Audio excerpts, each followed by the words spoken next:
السلام علیکم ورحمت الله وبرکاته. عزتمندو دوستانو، د نوو فتوحاتو روان بهیر تبریکي درته وایو. د 11 ولایتونو فتح په یوه هفته کې د الله تعالی له نصرت او له مرستې بغیر ناممکنه دي. نن د قندهار، هرات، غزني په مکمله فتحه، هرات او قندهار د فتح په درشل کې ولاړ دي. قندهار هم تقریبا فتح شوی ده. د هرات ولایت مقام هم په بشپړه توګه فتحه. د لوګر ولایت هم تر کلکې محاصرې لاندې ده. تیره ورځ د بغلان ولایت هم طالبانو په ډېرې میړانې سره فتح کړه. د کندوز ولایت فتح، بیا په کندوز کې د هوایي ډګر فتح. دا یقیني چې یو ویاړ او افتخار د اسلامي امارت مشرانو او اتلانو د سنگر غازیانو ته وربخي. د فراه ولایت د هوایي میدان فتح هم یوه لویه لاسته راوړنه. د فتوحاتو لړۍ روانه ده. د غزني ولایت له فتح سره متصل د لوګر ولایت فتح 100% کې یقیني ده انشاءالله. د لوګر ولایت له فتح سره د ننګرهار ولایت فتح تړلې. ننګرهار ولایت چې کله فتح شي، نورستان، لغمان او کونړ ولایتونه بې له کوم مقاومت نه فتح ته آماده دي انشاءالله العزیز. له دغه ولایتونو له فتح سره به کاپیسا ولایت او پروان ولایتونه، دوه هغه ولایتونه دي چې د کابل سره په پوله پراته دي، د دغه په فتح به هم انشاءالله ډیر وخت نه لګیږي. اوس فی الحال د میدان وردګ او لوګر ولایت د طالبانو دپاره کلک د مقاومت سنگر ده او انشاءالله العزیز د فتح په وړاندې هیڅ هم نه دی پاتې. مزدور دښمن تش په تبلیغاتو په اوتو باوتو باندې سر ده. د کابل ښار کې باید جګړه ونه شي. په ټولو ښارونو کې هغه والیان، هغه امنیه قمندانان، هغه د قلي اردو قمندانان چې له طالبانو سره اړیکه نیسي، له طالبانو سره تماس نیسي او بې له کوم جګړې نه طالبانو سره یو ځای کېږي. طالبان هرکلی کوي یو شی، یوه هیله، یوه ارزو مو له طالب مشرانو نه دا ده چې کوم والیان چې دوی سره یو ځای کېږي هغه باید دوی د هغوی د رهایش دپاره، د هغوی د امنیت دپاره طالبانو ګماري او په همغه ولایتونو کې یا ګاونډ ولایت ته مسؤونه هغه امن سیمو ته هلته انتقال کی تر څو د کابل ادارې د ګوډاګۍ ادارې له ظلم له وحشت نه خلاص شي او دوی د زندان تورو سلاخو شاته وانه چول شي. لکه د غزني والی خو به خپله دا غوښتل چې لاړ شي، خو نور چې څومره والیان له طالبانو سره یو ځای کېږي هغه باید طالبان په خپلو مفتوحه سیمو کې په کامل ډاډ او اطمینان سره وساتي، امنیتي کسان ورکړي او تر هغه پورې چې وضعیت کاملا تر کنټرول لاندې راځي د دغه والیانو، د قلي اردو د قمندانانو، د قطو د لیوا د قمندانانو، د عسکرو د مهمه مسؤله کسانو د کابل د ادارې د دوی کاملا ساتنه وشي. دوی د کابل ادارې ته نه پرېږدي تر څو د نننۍ د غزني د والي پیښه تکرار نشي. دغه یوه دروازه د فشار هم که چیرته په دغه والیانو باندې بنده شوه، زه په ډاډ او اطمینان سره درته وایم چې د 34 ولایتونو والیان به یو ځل طالبانو ته تسلیمیږي انشاءالله العزیز، صرف چې طالبان دوی ته د امن او د دوی د ساتلو لپاره ضمانت ورکړي او زه یقیني یم چې انشاءالله طالبان به په دې باره کې دوی سره رابطه وکړي او د دوی ته به د سر او د مال تضمین ورکړي. هغه کوم والیان چې ځي له خیره خپلو ملکونو ته هغوی ته هم باید پوره، اوس طالبان تیارې لري، شیو به تیارو کې د کېنوي، ساوت افریقا کې د کته کې ذاتي سهار شرطه ځي به. بل په قندوز کې 4000 کمانډویانو د اردو تسلیمېدل. په بغلان کې همچنان د زیات شمېر عسکرو له طالبانو سره یو ځای کېده. هرکلی ورته وایم دا ویاړلي او رښتینې اتلان دي. دا مخکې خو هسې ډوک بوګو چې ویلې به اتل د اتل دغه ته وایي چې بې جګړې طالب سره یو ځای شي. د دې اوس به 11 ولایتونه فتح شول. اوس به مجاهدینو د خپل سر په سترګو لیدلی وي چې د الله تعالی نصرت څه ته وایي. اوس به ګوډاګیان او سیکولرانو هم لیدلی وي چې د الله تعالی نصرت څه ته وایي. لایو خپرونه شیر کوي، نن د دې فتح په خوشحالۍ کې کم از کم چې 10,000 کسان لایو شیر کوي. بل ورځ تاسو زموږ لایو خپرونه 20,000 کسانو شیر کړې وه. پیجونه دې بندېږي، ایډیانې دې بندېږي، مبارزه ده کوو به که داسې د دې خلکو د فشار لاندې راسو بیا خو موږ نه مبارزه پاتې. که داسې یو طالب مشر شهادت رسیږي او نور طالبان شاته کېږي نو بیا خو کامیابي نشته. الحمدلله د روانو فتوحاتو یوه د خوشحالۍ خبره دا ده چې تلفات دواړو خواو ته نشته. هغه که زموږ دښمن ده او که د اسلامي امارت اتلان غازیان دي، مرګ ژوبله نشته. داسې ښه په سوله ییز ډول همدغسې سوله ییز انتقال ټامیانو غوښته، سوله ییز ډول باندې طالبان مخ په کابل باندې روان دي له سپینو بیرغو سره. اوس به مو منلي وي انشاءالله چې زه به په 22 تاریخ له ارګ نه لایف نه په 21 باندې له ارګ نه لایف راځم.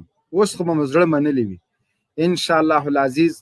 په لږو شیبو کې به له قندهار، غزني، شاوخوا مفتوحه ولایتونو نه ځینې ملګري هم را سره په لاین باندې وي، هغه به هم ووینئ. خو چې نن خو 10,000 کسان لایف شیر کوي.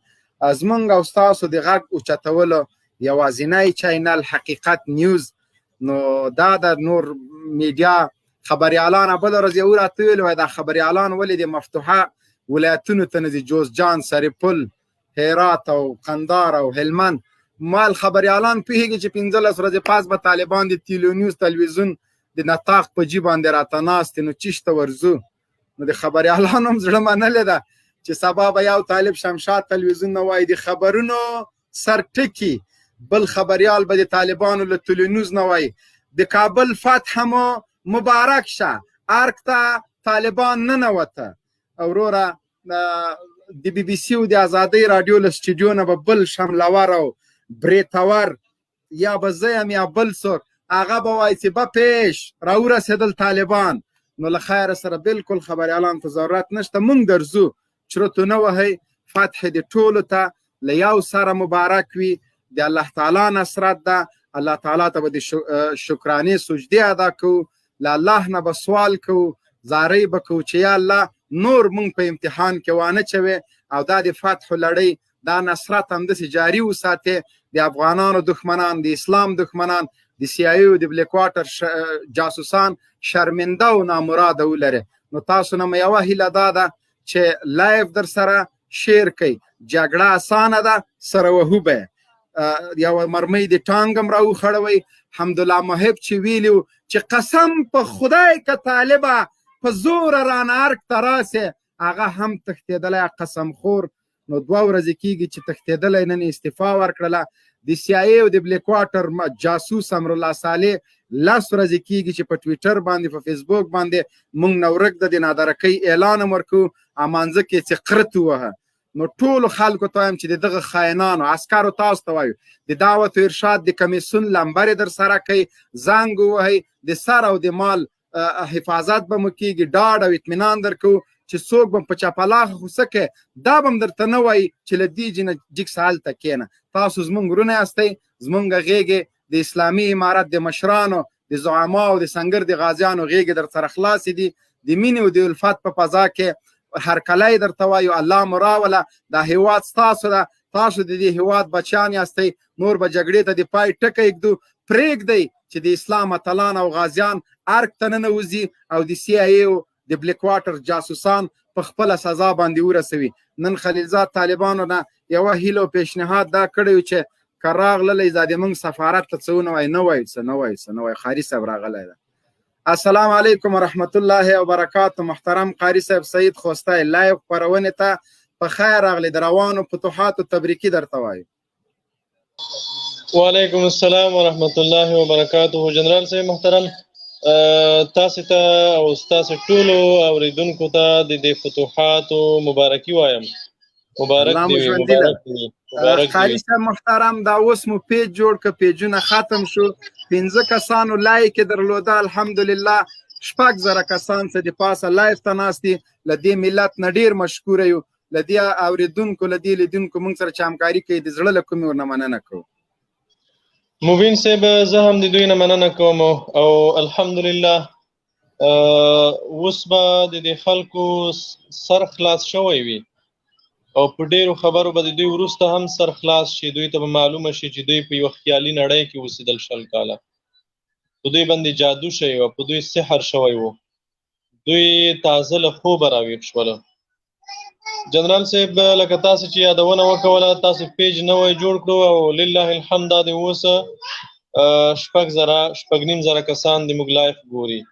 د نوی پیج نه په 13 کلن اشغال کې د څوک ثابته کی چې حتی د ارګ د لوړې مراسم د هم چا په دومره لوړ تعداد کتلی وي. د ارګ د اشرف غنی د لوړې مراسم، د اشرف غنی د تحلیف مراسم، الحمدلله دا 4 میلیونه فالوور هم درلوده، 4 میلیونه فالوورز لري.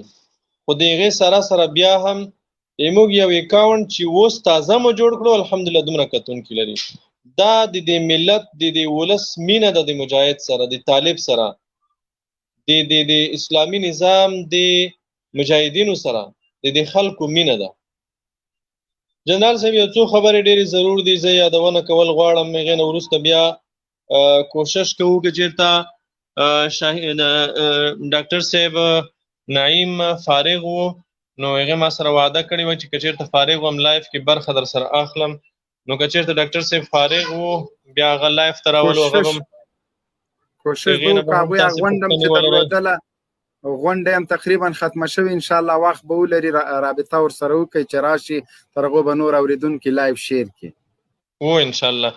نو یو څو مهمې خبرې. اوله خبره خو دا ده چې ځینې جنګ سالارانو، ټوپک سالارانو او ملیشه جوړونکو د بسیجي مردمي یا خزشي مردمي یا پڅونوالو په نوم چې کومې هڅې وکولې، ملت ولیدې چې الحمدلله هغه شنډې شوې. دغې جنګ سالارانو ټوپکیانو ته موږ وایو چې د دې ملت د دې طوفاني څپې مخه تاسې نشئ نیولی او نه به یې ونیولی شئ. د موږ توصیه درته دا ده چې دغه بیچاره خوار غریب ملت د 15,000 افغانیو په بدل کې مه وژنئ.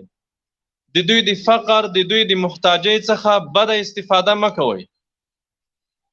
عطا محمد نور د 4,000 کسانو ملیشو امتیاز د غني نه اخیستی ده. د هغې دپاره یې پیسې اخیستې دي، وسلې مهمات یې اخیستې دي. بله ورځ چې غني ورغلی ده، تر اوسه پورې په دې څومره عملیاتونه چې دي د 600 کسان راټول نه کړی شول. 600 کسان او خلکو پیسې ترې وړي دي، امتیازات هم ترې وړي دي. دا 4,000 ملیشې دا د دوی سره ورسره هم دي، دا د دوی سره ورسره هم دي، په رجستر دي، خو د جنگ میدان ته نه راوځي. همداسې اسماعیل خان په هرات کې په زرګونه کسان مسلح کړل، وسلې هم ورکړې، پیسې هم ورکړې. نن تاسې ولیدو چې د هرات ولایت سقوط شو، فتح شو او هغه ملیشه سازۍ دوی ته نجات ورنه کړو. همداسې عبدالرشید دوستم څومره ملیشې دوی جوړې کړې وي او په دې وروستیو کې څومره سلا دوی جمع کړې وه، څومره وسله دوی د هندوستان او د نورو امریکا د دغې هیوادونو نه دوی څومره سلا جمع کړې وه چې دا به دوی په خلکو ویشوي. خیزشي مردمي به وي، پاڅونوال به وي، ولسي پاڅون به وي. خو ولس دوی پیژندلې دي. په 13 کلونو کې دوی ولس ته امتحان ورکړو. دوی به ځان هم اوس پیژندلی وي، د خپل ځان، د خپل هویت به دوی ته معلوم شوی وي. دوی ته به خپل وزن هم معلوم شوی په دې ملت کې چې دوی څومره وزن لري. نن چې اسماعیل خان په منډو ده ته به خپل وزن معلوم شوی وي. هغه ملیشې چې ده پرې اتکا کول، هغه وزن به ده ته معلوم شوی وي. نو د دغې خلکو نه مو غوښتنه دا ده چې ګورئ دا ملت مه وژنئ. د دې ملت د فقر نه، د دې ملت د بیچارګۍ نه بده استفاده مه کوئ. یو ځوان، یو افغان ځوان غریب د بیچاره ده، د 15,000 افغانیو په بدل کې هغې ته ټوپک مه ورلغاړې کوه چې راشه زما بلډینګ وساته، زما تعمیرونه وساته، زما جمهوریت وساته، زما سرمایه وساته. او تاسې دې په دې سر خلاص وي. تاسو دې په دې سر خلاص وي چې تاسو دې طوفاني فتح په مقابل کې ټینګېدلی نه شئ. قندهار الحمدلله فتح ده، هرات فتح ده، غزنی فتح ده. دا درې ولایتونه په نن ورځ کې مهم ولایتونه، کلیدي ولایتونه، داسې ولایتونه چې د هر ولایت د 4-5 ولایتونو دروازه ده، د 4-5 ولایتونو دپاره بنیاد ده. دغه ولایتونه فتح کیږي ځکه ولس راپورته شوی ده، ولس د طالب سره ورسره ده او په دې هم ستاسې سر خلاص وي. تاسې باید یو شی درک کړی وي. جنرال صاحب ځینې خلک پوښتنه کوي، زما نه په شخصي کې هم پوښتنه کوي چې دا څه وجه ده چې دا غني او دا ټامیان دومره غورې کوي؟ دوی په څه شي ډاډه دي؟ په څه شي دومره مطمئن دي چې دومره غټې خبرې کوي، غورې کوي، بدماشي کوي؟ دغسې هم زه وایم چې امریکا د نړۍ په مخ تر ټولو غدار او تر ټولو دوکه‌باز ملت ده او په ټوله نړۍ کې امریکایان په دوکه او په غدر مشهور قوم ده. تر اوسه پورې امریکا په خپل تاریخ کې 254 نړیوال تړونونه مات کړي دي. 254 نړیوال تړونونه دوی مات کړي دي، نقض کړي دي، خپل لاسلیک کړي بیا نقض کړي دي. امریکایانو چې کله د طالبانو سره مذاکرات شروع کړل، تاسو ته به یاد وي دغه ټامیانو به دا خبرې کولې، د خلیلزاد د خولې دا خبرې راوتې، دا خبرې سکاټ میلر دوی ته کولې، امریکایي جنرالانو دوی ته کولې. دوی به دا خیاطانو ته، تاسو ته به یاد وي دا خیاطانو به ویل چې طالبان اوس په دام کې راګیر شول، اوس به طالبان پوه شي. دغه امریکایي خیاطان چې د امریکا ته تښتېدل، یو بل ځای ته وتښتېدل، دوی هغه پوسټونه به اوس هم وي که تاسو سرچ کوئ وایي ګورئ. دوی به ویل چې طالبانو چې مذاکرات شروع کړل نو دا د امریکایانو یو لوی دام ده چې دوی ته یې ایښی ده. دوی به اوس په داسې دام کې ګیر شي چې طالب به د ټول عمر دپاره پوپه ناشي ختم بشي. طالب امریکا په جنگ ختم نه کړی شو، اوس یې د مذاکراتو له لارې داسې ختموي چې په ټول تاریخ بیا څوک نوم وانخلي. موږ به دوی ته وخندل، دوی ته به مو ویل چې خیر لږ انتظار به وکړو چې معلومه شي څه کیږي. دلته واقعیت دا و چې هلته خلیلزاد مذاکرات کول، خو امریکایي جنرالانو ګوډاګیانو ته دا ډاډ ورکولو چې موږ در سره یو، هېڅ خبره نشته، تاسې وجنګېږئ. کله چې تړون لاسلیک شو بیا هم امریکایي جنرالانو د ګوډاګیانو ته دا ډاډ ورکول چې موږ در سره یو. سکاټ میلر به کله په جوزجان کې و، کله په هرات کې و، کله په قندهار کې و، کله په مزار کې و، دفاع وزیر و، ځان نه بدماش جوړ کړی و. همدا خبرې به کولې چې طالبان باید خپلو کړو وعدو باندې وفا وکړي، کنې موږ به بریدونه شروع کړو. دغه ګوډاګیانو ته بیا هم وعده ورکوله چې موږ تاسو یوازې نه پرېږدو، دا خو طالبانو سره موږ یو فراډ کوو، طالبانو سره موږ گیم کوو، موږ پرېږدئ طالبانو سره چې گیم وکړو، لوبه وکړو. دغه ګوډاګیان تر هغې وخته پورې ډاډه وو کله چې دوی سهار راپورته کېدل د بګرام هوایي اډه خالي وه، هغې وخته پورې دوی ډاډه وو. اوس هم دوی ته ځینې امریکایي جنرالان ډاډ ورکوي. پرون بي-52 ته ډلونه وهل، بي-52 ته ګډېدل، بي-52 ته ګډېدل چې امریکایان به اوس راشي. بي-52 د کابل رسنۍ به تاسو لیدلې وي، د دغه مزدوري رسنۍ، ټولو رسنیو هم دا خبر راخیستې وه چې بي-52 بریدونه شروع کېږي. بایډن امریکایانو هوایي ځواک ته امر کړی دی چې بي-52 طالبانو حملې وکړي. دې ته دوی خوشحال وو. هغه د بي-52 حملو پته هم ولګېده که نه، او بایډن پیغور هم درکړو. بایډن درته وویل چې 3.5 لکه فوز مې درته روزلی ده، په میلیونونه میلیاردونه ډالر مې در مصرف کړل، خپل هېواد دې په خپله وساته کړه، خو ما یې ساتې. نو تر اوسه پورې دا خلک چې ډاډه وو دا د امریکایي جنرالانو په غوړو وعدو دوکه وو، د هغوی په غدر دوکه وو. دغه امریکایي ګوډاګیانو امریکایان نه وو پېژندلي. بیانزی صاحب تاسو ته هرکلی وایم، السلام علیکم. بیانزی صاحب مایک مو بند دی، مایک خلاص کړئ. بیانزی صاحب هر کله راشئ، زه یو څو خبرې کوم بیا به یې نه وروسته تاسو ته وخت درکړو. مایک مو بند دی بیانزی صاحب، اوس مو مایک خلاص شو، اوس صحیح شو. مننه، سلامونه احترامات مبین صاحب او تاسو دواړو ته وړاندې کوم، مهرباني وکړئ خپل خبرو ته دوام ورکړئ. خوشحاله اوسئ. نو خبره مې دا کوله چې امریکایانو دوی ته اوسه پورې غوړې وعدې ورکولې، همدا وجه ده چې دوی غورې پرې والي. اوس به تاسې ټامیان وګورئ، د ټامیانو حال به وګورئ چې دوی په کوم حالت کې دي. جنرال دوستم پرون تللی د مزار ته، بل ورځ مزار ته تللی ده. تاسو خو اول د قواره وګورئ، دا شکل یې وګورئ په کوم شکل ده. دی مزل نشي کولی، دی مریض ده، د ګردو او د ینې جګر مریضي لري. دی څنګه جنگ کوي؟ د جنگ غوړې هغه وخت پورې وي چې زوی د طالبانو په معاصره کې و، چې کله د اسلامي امارت د مجاهدینو د معاصرې نه دی خلاص شو وتښتېدو. اوس راپورونه دا دي چې دوستم بیرته راغلی د کابل ته، د مزار نوم راغلی ده. دغسې خطا نور، دغسې نور لنډغر، دغه لنډغر او دغه امریکایي اشغال پړسولي بدماشان دی په خلاصو غوږو واوري، په خلاصو غوږو دی واوري. دوی ته موږ وایو چې ګورئ د دې ملت د فقر نه سوء استفاده مه کوئ. اسلامي امارت مخکې تاسې ته اخطار درکړی و چې که چېرته مو د ملیشه سازۍ نه مخ ونه ګرځولو، د عفو فرمان تاسې دپاره نشته، تاسې ته به خامخا سزا درکول کېږي. او بیچاره خوار غریب فقیر افغان عسکر ته مو هغې ته مو خواست دا ده، هغوی نه مو غوښتنه دا ده چې ای وروره ته زما ورور یې، اوس خو به درته ثابته شوي وي، اوس خو به دې لیدلي وي. په کندوز کې 219 په امیر قل اردو کې 4,000 پرسونل و، 4,000 پرسونل، 500 ټانګونه، دا ټول مجاهدینو ته تسلیم شول. 4,000 پرسونل دا په تاریخ کې یو بېسارې تسلیمي ده. په هرات کې مکمله قل اردو طالبانو ته تسلیم شوه. په هلمند کې، دغسې په بدخشان کې، په بغلان کې تاسې ولیدل. افغان عسکره تا ته چېرته کوم ملګري زنګ والی ده چې ما ته طالبانو اخطار راکړی ده؟ افغان عسکره تا ته کوم ملګري زنګ والی ده چې زما هغه ملګری طالبانو ته تسلیم شوی او هغه خو طالبانو ووژلو؟ نه، قطعا. طالب چې ستا سره وعده کوي په هغې وعده وفا کوي او هیڅ کله به تا ته څوک ضرر ونه رسوي. دا نن تاسې ولیدل، ګورئ د غزني ولایت والي و، د اسلامي امارت سره توافق هم داسې شوی و چې د غزني ولایت والي به د ولایت نه په سالمه توګه مجاهدین باسي او ولایت به مجاهدینو ته تسلیموي. دا کار د قدر وړ و. ټامیانو ونیو، بندي کړو.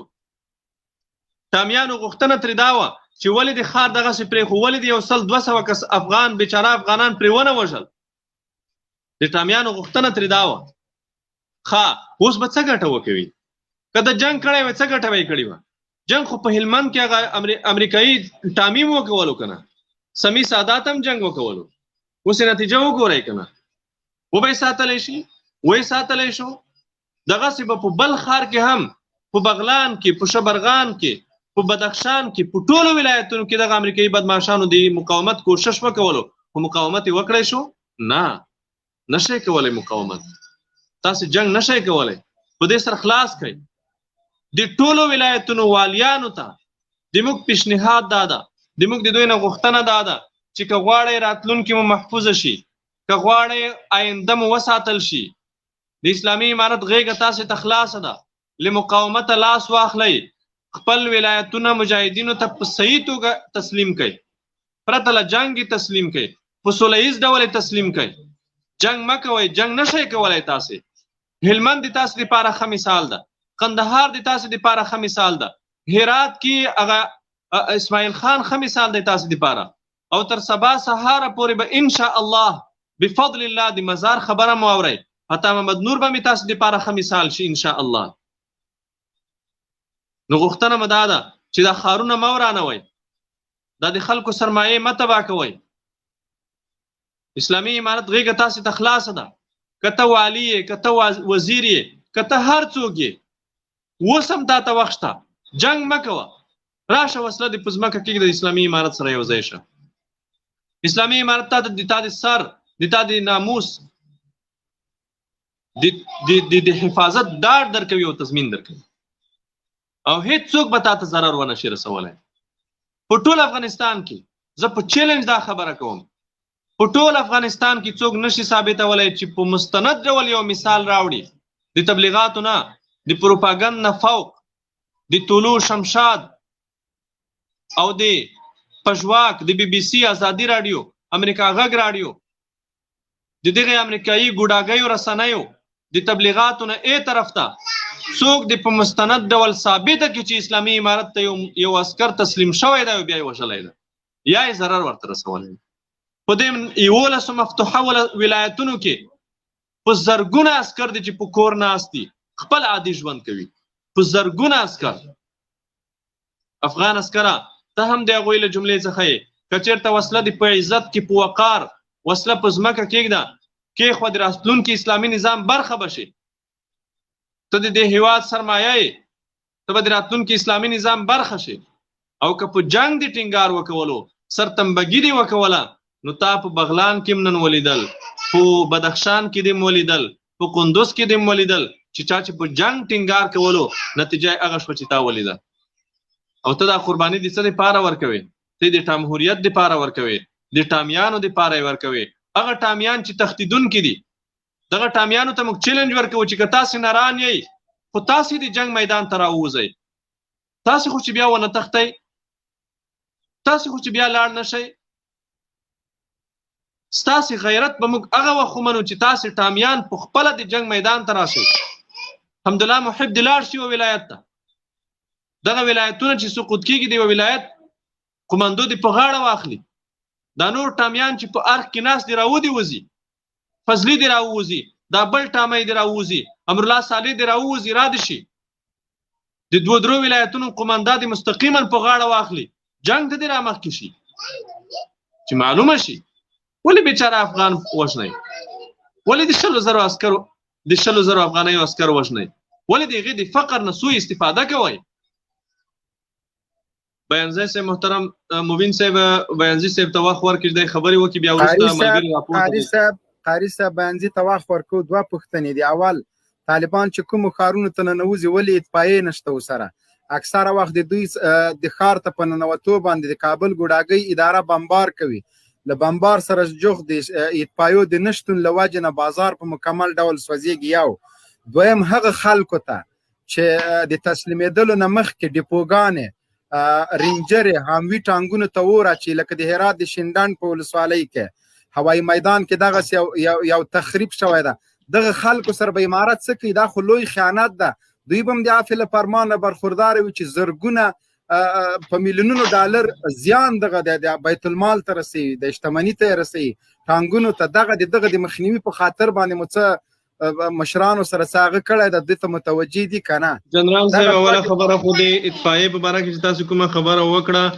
نو اوس خو جنګي حالت د طبعا مجاهدین د دغې ښاري ادارو سره نابلده دي نو طبعا ځینې نیمګړتیاوې شته چې الحمدلله په مفتوحه ولایتونو کې کوم ولایتونه چې په سر کې فتح شوي دي موږ نیمروز ښه مثال پیش کولی شو پر نن موږ د نیمروز نه راپور درلوده همداسې د بغلان ولایت د تخار ولایت د بدخشان د کوم ولایتونو چې په اوله لړۍ کې فتح شوي دي په دغه ولایتونو کې اداري سیستم فعال شوی ده ملکي خدمات عرضه کیږي او الحمدلله کار روان ده یو طبعا جنگي حالت دی چې کله مجاهدین ښار ته ننوځي ځینې داسې کارونه چې باید شوي وي هغه نه دي شوي چې راتلونکي به انشاءالله مجاهدین دې ته متوجه وي دویمه خبره دا ده چې هغه ټامیان هغه امریکایي ګوډاګیان چې د ملت سرمایه سوځي لوټوي د هغوی دپاره عفو نشته هغوی به اشد مجازات شي هغوی ته به سخته سزا ورکړل شي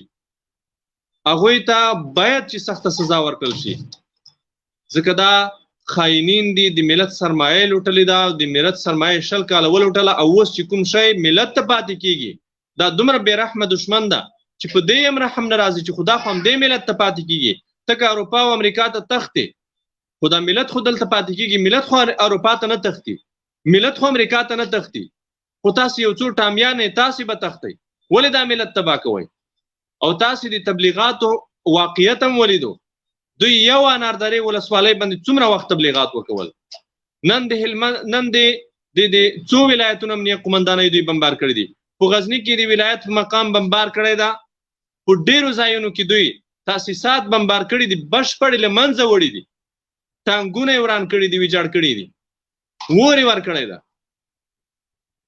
دغه خلک دي چې د عامه شتمنیو دشمنان دي د ملت دشمنان دي که دوی په واک کې ورڅخه دي که دوی د واکه لرې کېږي دوی غواړي چې دا ټول ملت دي ور واخلي دا هیواد دي ور واخلي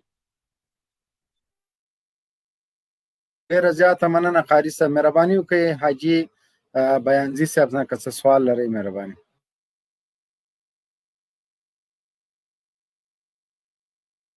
انزان صاحب مهرباني وکړئ د نن موضوع باندې مایک مخلاص کړئ. زما आवाज اورئ؟ و आवाज دی اورو. مهرباني ملګرو لایق خپرونه سره شیر کړئ چې نن ګوره 1.5 کسان نه کم شیرینګونه سي. جنرال صاحب یو زیری به در باندې وکم زیری. مهرباني. بادغیس قلعه نو د ولایت مقام قومنداني د ټولو ملحقاتو سره د مجاهدینو لاس ته ولوېدل. الحمدلله. الله اکبر. الحمدلله. بادغیس ولایت مرکز قلعه نو ولایت مقام عملیه قومنداني د استخباراتو مرکز او نور مرکزونه په بشپړ توګه د مجاهدینو لاس ته ولوېدل. ګڼ شمېر وسلې وسایط مهمات د مجاهدینو لاس ته ورغلي دي. الحمدلله. الحمدلله. الله اکبر. الله اکبر. الله اکبر. قریب. السلام علیکم ورحمت الله وبرکاته. ټول د مخه ابو بن سلمہ आवाज اورئ؟